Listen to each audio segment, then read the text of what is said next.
The metallic click of the safety being disengaged on my 9mm was the only sound in the suffocating, tomb-like silence of my own living room.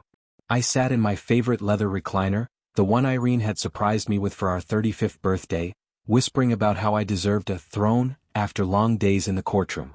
But tonight I hadn't moved it for comfort. I had dragged it from the darkness of the den and positioned it at the foot of the stairs, a silent sentinel in the shadows. I was angled just right so that I remained a ghostly silhouette in the corner, invisible to anyone descending until they reached the very last step. I had returned 6 hours early from a grueling, soul-sucking business trip in Chicago. My briefcase felt heavier than usual, but my heart was light. Tucked into the inner pocket were 2 first-class tickets to Hawaii and a reservation for a private villa on the Na Pali coast. It was meant to be the ultimate anniversary surprise, a romantic getaway to rekindle a flame I hadn't realized was being doused by another man's sweat. But the surprise was waiting for me the moment I turned the key in the lock. The house didn't smell like home.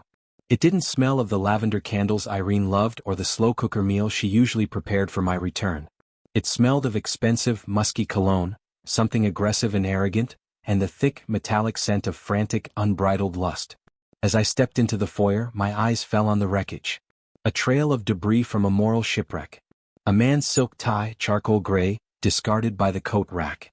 Further in, Irene's heels were tossed aside as if they were trash. Then came the dress I'd bought her for Christmas, slumped on the hardwood, and a pair of lace underwear trailing up the stairs like breadcrumbs leading directly to the site of my emotional execution. The sounds coming from upstairs were rhythmic, animalistic, and utterly devastating. For 7 years, I thought that bedroom was a sanctuary. Now it was a crime scene. I sat there in the dark for what felt like an eternity, the weight of the gun in my hand feeling more honest than anything else in my life. My mind, trained by 20 years of high-stakes litigation, went into a cold, analytical war mode. I wasn't just a husband anymore. I was a predator observing a breach in security. I reached for my phone and dialed Dave Harrington, my law partner and the man who handled the criminal defense side of our firm. "Dave," I whispered, my voice sounding like gravel being crushed. "I'm home. I found them. I'm sitting at the base of the stairs with the 9mm. I'm going to need you to be at the station to bail me out later tonight." The silence on the other end lasted 5 long seconds. Dave knew my temperament. He knew I wasn't a man of idle threats or theatrical outbursts. "Ron, listen to me very carefully," he said, his voice dropping into that professional, urgent tone. "Don't do it. Don't throw 20 years of a stellar career and your freedom into the gutter for a 2-bit office crawl. Meet me at the station if you have to, but don't pull that trigger on a person. You're better than a life sentence." I let out a short, jagged laugh that felt like a razor blade in my throat. "I'll try not to, Dave. But I'm looking at his shoes right now. They're expensive. I think I'm going to make him pay for the floor space." I hung up and began the inventory. I found the lover's discarded trousers on the landing. I pulled out a heavy alligator skin wallet. Jeffrey Connor, Vice President of Operations at Meridian Corporation. His ID showed a smug, well-fed face with a golden boy smile. Behind the credit cards were photos of a beautiful, blonde wife and 2 young children. This bastard wasn't just invading my sanctuary. He was burning his own family's future to the ground for a few hours of variety. Then I found his phone on the coffee table. He tossed it there out of habit, a gesture of supreme arrogance that indicated he'd been here many times before. He felt safe in my home. He felt like the man of the house. It was 12:45 a.m., and the house was vibrating with their activity. I decided I needed some company. I needed to share the poison. I called his home. It rang 3 times, the sound echoing in the dark living room before a woman's voice, sharp, exhausted, and laced with a year's worth of resentment, answered. "Jeffrey? Where the hell are you, you sorry bastard?" she screamed before I could even draw breath. Today was, well, technically yesterday was Chloe's 5th birthday. "You promised? You broke her heart, you son of a bitch. One more time, Jeffrey, I swear to God I'm filing the papers." "I am truly sorry to have awakened you, Mrs. Connor," I said, my voice as steady as a structural beam. "I didn't realize the hour. Jeffrey is occupied at the moment. He's currently very busy, so I'll have to pass along your message a little later." The sudden silence on the other end was heavy enough to feel. "Who is this? Why do you have my husband's phone?" "My name is Ronald Kelly. I'm an attorney. I found this phone on my coffee table when I came home early from a business trip to surprise my wife. It seems my wife, Irene, is much more than just Jeffrey's executive assistant. She appears to be his primary after-hours project." "Kelly?" she gasped, the anger replaced by a cold, hollow realization. The Ronald Kelly? I knew he was seeing someone. I knew it. Is he there? Put that prick on the line right now. Oh, Mrs. Connor, I'm afraid he's a bit tied up. Literally and figuratively.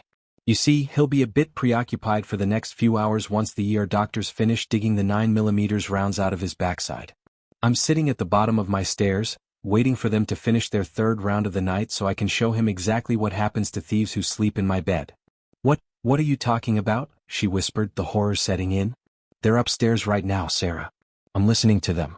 I didn't want to ruin the high thread count sheets, so I'm waiting for them to come down for their post-coital scotch. Irene always gets thirsty after a long session. Stay by the phone. I'll have her call you from the hospital to let you know which ward he's in. It'll be a good chance for your kids to see their father in a state of honest reflection. Don't kill him, she said, her voice shaking. He's not worth the prison time, Ron. Maybe not, I said, looking at the shadow moving at the top of the stairs. But the message needs to be delivered. I'll call you soon. I disconnected the call. The silence returned, but it was different now, charged with the electricity of an impending explosion. I looked at our wedding photo on the wall, taken in Tuscany 7 years ago. Every "I miss you" she'd whispered over the phone while I was working late for our future now felt like a drop of neurotoxin in my blood. I thought about the house, the mortgage I paid, the career I'd built to give her the best of everything. It wasn't just adultery, it was grand larceny of my life. Then I heard it. The creak of the floorboards. The muffled, arrogant laughter of a man who thought he had conquered another man's castle. Jeff, did you hear something? Irene's voice drifted down, tight with a sudden, intuitive fear. I heard nothing but your heartbeat, baby, Jeffrey replied, his voice dripping with the unearned confidence of a man who's never been punched in the face. Probably just the house settling. Or your husband calling to say he's stuck in a meeting. Relax. I've got you. He laughed, a smug, throaty sound that made my grip tighten on the 9mm until my knuckles turned white. I could hear them shuffling at the top of the landing. They were coming down for a victory drink, using my crystal glasses to toast to my humiliation. The light from the upper hallway spilled down the stairs. First came Irene, draped in the silk robe I'd bought her in Paris, her hair a tangled mess, a flush of satisfaction on her face. She looked radiant, which only made the betrayal hurt more. She hit the last step, her hand reaching for the light switch, and the living room lamp flared to life, illuminating me sitting in the corner like a judge from the Old Testament. Behind her, Jeffrey Connor stepped down, completely nude, a predatory grin on his face as he reached out to pull her back toward him. He didn't even have the decency to cover himself in my home. Jeffrey, I think I heard the... Irene started, then her eyes locked onto mine. The scream she let out was primal, a jagged sound that tore through the quiet house. Jeffrey ran right into her back, nearly tumbling down the last 3 steps. When he looked up and saw me sitting there, the husband, the lawyer, the man he had been mocking in my own bed, pointing a 9mm directly at his groin, his entire body turned the color of ash. His prowess vanished instantly, replaced by a pathetic, shivering nakedness. Ron. Oh my God, Ron. It's not what it looks like. I can explain everything, she wailed, her hands effing to her mouth. Shut up, you pathetic, unfaithful woman, I said, my voice a low, vibrating hum of pure malice. I didn't raise my voice. I didn't have to. The gun did all the talking. Jeffrey backed up against the banister, his naked back hitting the wood with a dull thud. He looked like a cornered rat, his eyes darting toward the door, then back to the barrel of the gun. He realized in that moment that all his corporate power and his VP title meant absolutely nothing in the face of a man who had nothing left to lose. Well, Jeffy boy, I said, standing up slowly, the leather of the recliner creaking under my weight. I hope the scotch was worth it. Because we're about to have a very expensive, very painful conversation about structural damage. I tilted the gun, taking careful aim at the expensive mahogany banister just inches from his hip. I wanted him to feel the wind of the bullet. I wanted him to smell the cordite. Don't move, I whispered. I'd hate to miss. The thunderous roar of the 9mm erupted in the confined space of the foyer like a bomb, a deafening, bone-shaking crack that shattered the last remnants of the life I once knew. The bullet ripped through the air just inches from Jeffrey's left hip, a streak of hot lead that buried itself deep into the expensive mahogany banister with a violent, splintering explosion of wood. The air was instantly filled with the acrid, sharp scent of cordite and the fine dust of pulverized varnish. Shards of mahogany, sharp as needles, sprayed across Jeffrey's naked, pale thighs like shrapnel. For a heartbeat the world went white. Irene's scream was a primal, high-pitched frequency that felt like it would shatter the windows of our suburban sanctuary. She collapsed to the floor in a heap of silk and shame, her robe flaring out like a funeral shroud, clutching her ears as her body shook with uncontrollable tremors. But Jeffrey, the great vice president of operations, the predator of the office pool, didn't make a sound. He simply froze. His eyes were bulging, bloodshot, and wide with a level of terror that goes beyond words. His mouth hung open in a silent, pathetic "oh." And then the sound began, the rhythmic hollow pitter-patter of liquid hitting the polished hardwood floor. I watched with a cold, detached fascination as a dark, steaming stain spread beneath his feet. My wife's lover had lost total control of his bladder, standing there in the nude, dripping on the floor I had paid to have waxed just last month. "Damn Jeffy boy," I said, my voice eerily calm, cutting through the ringing in my ears like a razor through silk. "Now I have to get a new banister too. And probably a professional cleaning crew for the floors. You're becoming an incredibly expensive guest, Jeffrey. But don't you dare move. We're just getting to the discovery phase of the evening, and I have a lot of questions for the record." I stepped forward, the barrel of the 9mm still warm, tracking his every twitch. Jeffrey began to back up, his hands raised in a pathetic, trembling gesture of surrender that looked more like he was begging for mercy from a god he didn't believe in. He hit the wall with a dull thud, his naked back sliding against the family photos I had hung with such care. "Ron, please, for the love of God, I'll give you anything," he stammered, his voice cracking like a dry twig. "Money, the car, my position. Just don't pull that trigger again. I have kids, Ron. Think of my kids." "Now you think of them?" I asked, leaning in until I could smell the stale scotch and the fresh scent of his fear. "Funny. I was thinking of them too. I was thinking about how Chloe spent her 5th birthday crying because her hero was too busy sweating in my master bedroom to blow out her candles.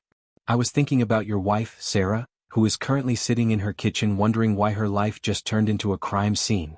I turned my gaze to Irene, who was sobbing into the rug, her forehead pressed against the floor in a posture of absolute defeat. "Get up, Irene. Look at him. Look at the alpha you traded 7 years of my loyalty for.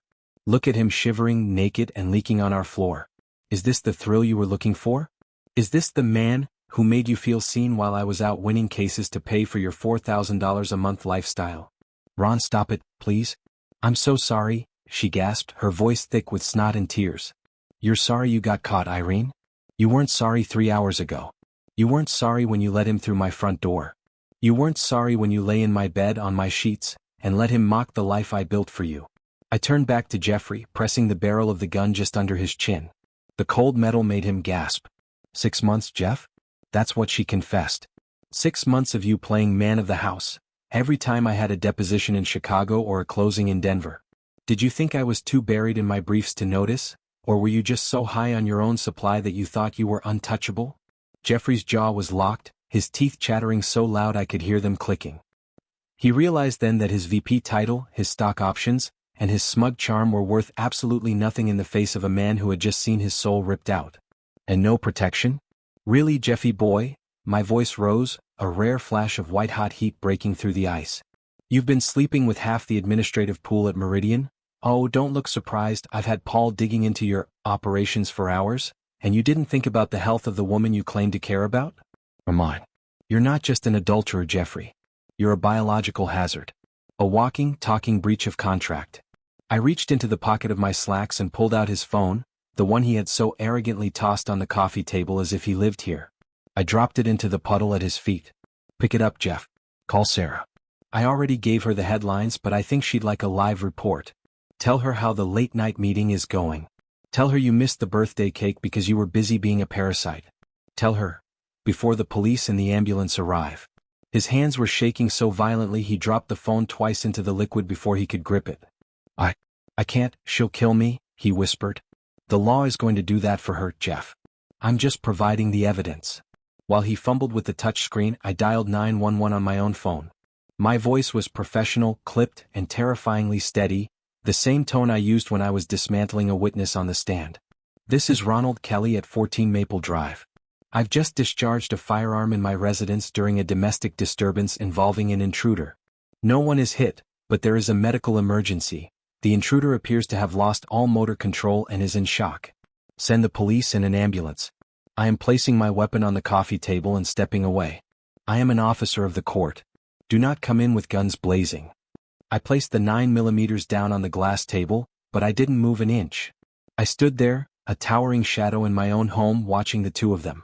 The passion they thought they shared had evaporated, replaced by a raw, jagged instinct for self-preservation.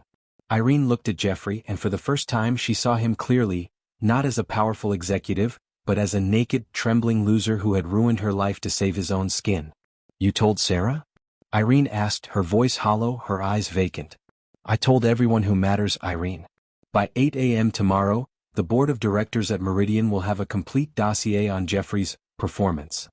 Every sexual harassment settlement the company paid to keep him quiet, every expense report he used to hide his trysts, it's all going to the press. And since you were his executive assistant, your signature is on half of those fraudulent documents. You didn't just break our vows, Irene. You helped him steal from his shareholders. You're not just an unfaithful wife. You're an accomplice." Irene's face went from pale to a ghostly, translucent white. The magnitude of the collapse was finally sinking in. This wasn't a temporary fight. This was the end of her world. "I gave you my life," I said, looking around the living room, the art we'd picked out in Paris, the rug from our trip to Istanbul. "I gave you my trust, my name, and a future most people dream of. And you turned it all into a cheap office joke. You let this nothing of a man into our bed." The sirens began to wail in the distance, a low, mournful sound that grew into a piercing scream as they turned onto our street. The red and blue lights began to pulse against the curtains, casting a rhythmic, hellish glow over the room. "One last thing, Jeffy boy," I said, leaning in so close that our foreheads almost touched. "I'm not just going to sue you for alienation of affection. I'm going to be sitting next to Sarah at the table during your divorce. And I'm going to make sure that by the time I'm done, you won't be able to afford a bus pass, let alone a silk tie. You're going to be the most famous cautionary tale in this state." The front door kicked open. "Police. Hands up." I put my hands behind my head, calm and compliant. Jeffrey collapsed to his knees, finally finding his voice, sobbing and screaming for help as if I were the monster. He pointed at the gun, then at his bleeding thighs where the wood splinters had embedded, crying about attempted murder. As the officers tackled him to the floor to cover him up and the paramedics rushed to Irene, a veteran sergeant I knew from the DA's office walked up to me. "Rough night, Ron?" he asked, looking at the banister and then at the naked man crying on the floor. "The roughest," I said as the handcuffs clicked into place. "But the demolition is finally over. From here on, it's all about the cleanup." I walked out to the squad car, my head held high. Behind me, I could hear Jeffrey still wailing. I looked back at my house one last time. The lights were on, the neighbors were watching, and the lie was finally, beautifully dead. The holding cell at the county jail smelled of sour sweat, industrial-grade disinfectant, and the palpable, heavy desperation of men who had made life-altering mistakes. I sat on the cold metal bench, my back pressed against the weeping concrete wall, watching the dust motes dance in the harsh fluorescent light of the corridor. My right hand still felt the phantom weight of the 9mm, the recoil still echoing in my bones, but my mind was already 3 steps ahead. The adrenaline-fueled rage of the midnight confrontation had transmuted into something far more dangerous.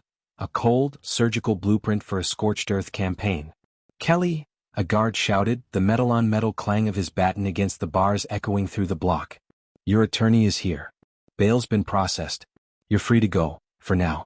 Try to keep the lead in the gun next time, counselor." Dave Harrington was waiting for me in the processing area. Even at 4 a.m., he looked like he'd stepped out of a high-end luxury watch commercial. Immaculate navy suit, perfectly knotted tie, and eyes that had seen every dark corner of the law. He didn't ask if I was okay. He didn't offer platitudes. He simply handed me a steaming cup of black coffee and led me toward his car. "The house is empty, Ron," Dave said as he pulled onto the rain-slicked streets, the wipers keeping a rhythmic beat against the glass. "I sent Marshall and 2 of our most aggressive paralegals over the second I heard you were in custody. They supervised Irene while she packed. She tried to claim the silverware and the art we picked out in Istanbul, but Marshall reminded her, quite vividly, of the infidelity and moral turpitude clause in your prenup. She left with 2 suitcases, a trash bag of shoes, and a face that looked like it had been through a car wreck. She's at her sister's house, crying to anyone who will listen." "And the VP?" I asked, staring at the blurred neon lights of the city. My voice was a low, vibrating hum. "Jeffrey Connor? Treated and released from County General," Dave replied with a grim smirk. The ER doc spent 3 hours pulling 15 jagged shards of mahogany out of his right thigh and buttock. Physically, he'll have some scars to remember you by. Professionally and personally? He's a walking corpse. Sarah Connor met him at the hospital discharge doors. She didn't bring a change of clothes, she brought a process server and a temporary restraining order. She's already contacted our office, Ron. She wants the man who broke the news to be the one who finishes the job. I sipped the coffee, the heat spreading through my chest like liquid courage. Good. Tell her I'll meet her in the office at 9 a.m. sharp. We aren't just going for a standard divorce, Dave. I want a total liquidation. I want to strip him of his titles, his reputation, and every cent he ever funneled into that operations fund. The next 72 hours were a masterclass in strategic demolition. While most men in my position would have spent the time drowning in a bottle of bourbon or staring at empty closets, I was in the office, surrounded by whiteboards and law books. We didn't just have a cheating husband to deal with, we had a corrupt corporate structure that had enabled a predator. On Tuesday morning, Dave and I walked into the glass and chrome fortress of Meridian Corporation. We didn't have an appointment, but when you're Ronald Kelly and you're carrying a multi-million-dollar lawsuit that names the CEO as a co-defendant, the security guards don't ask questions, they just step aside. Richard Tanner, the CEO, met us in the executive boardroom. He tried to play the neutral, concerned observer card, leaning back in his ergonomic chair with a manufactured sigh. Mr. Kelly, look, this is a tragic private matter between two consenting adults, Tanner said, his voice smooth and oily, like a salesman trying to move a flooded car. Jeffrey is a top performer for this company. He brings in the regional numbers. We don't police the bedrooms of our executives. It's a HR nightmare we'd rather avoid. This isn't about bedrooms anymore, Richard, I said, sliding a thick leather-bound dossier across the table. The sound of it hitting the wood was like a gavel. This is about the $250,000 in client entertainment expenses Jeffrey filed over the last 18 months. Expenses that you personally signed off on. I've spent the last 48 hours cross-referencing these dates with hotel logs, jewelry store receipts, and airline manifests. That money didn't go to clients. It went to 5-star suites for my wife and weekend trips to Aspen. You didn't just ignore his behavior, your accounting department actively facilitated his fraud. That makes Meridian Corp liable for negligent supervision, racketeering, and embezzlement. Tanner's face went from a healthy corporate tan to the color of curdled milk as he flipped through the forensic accounting pages. And that's just the appetizer, Dave added, leaning forward with a shark-like grin. We have sworn affidavits from 3 former executive assistants who were let go after refusing Jeffrey's advances over the last 5 years. They were told it was corporate restructuring. We're filing a class action suit for a hostile work environment by noon today. By Friday, every major shareholder and every news outlet in the state will know that their dividends are being used to subsidize Jeffrey Connor's sexual conquests. What do you want?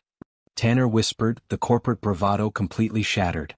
He looked like he was about to have a heart attack right there on the mahogany table. I want Jeffrey fired for cause. Effective immediately. No severance.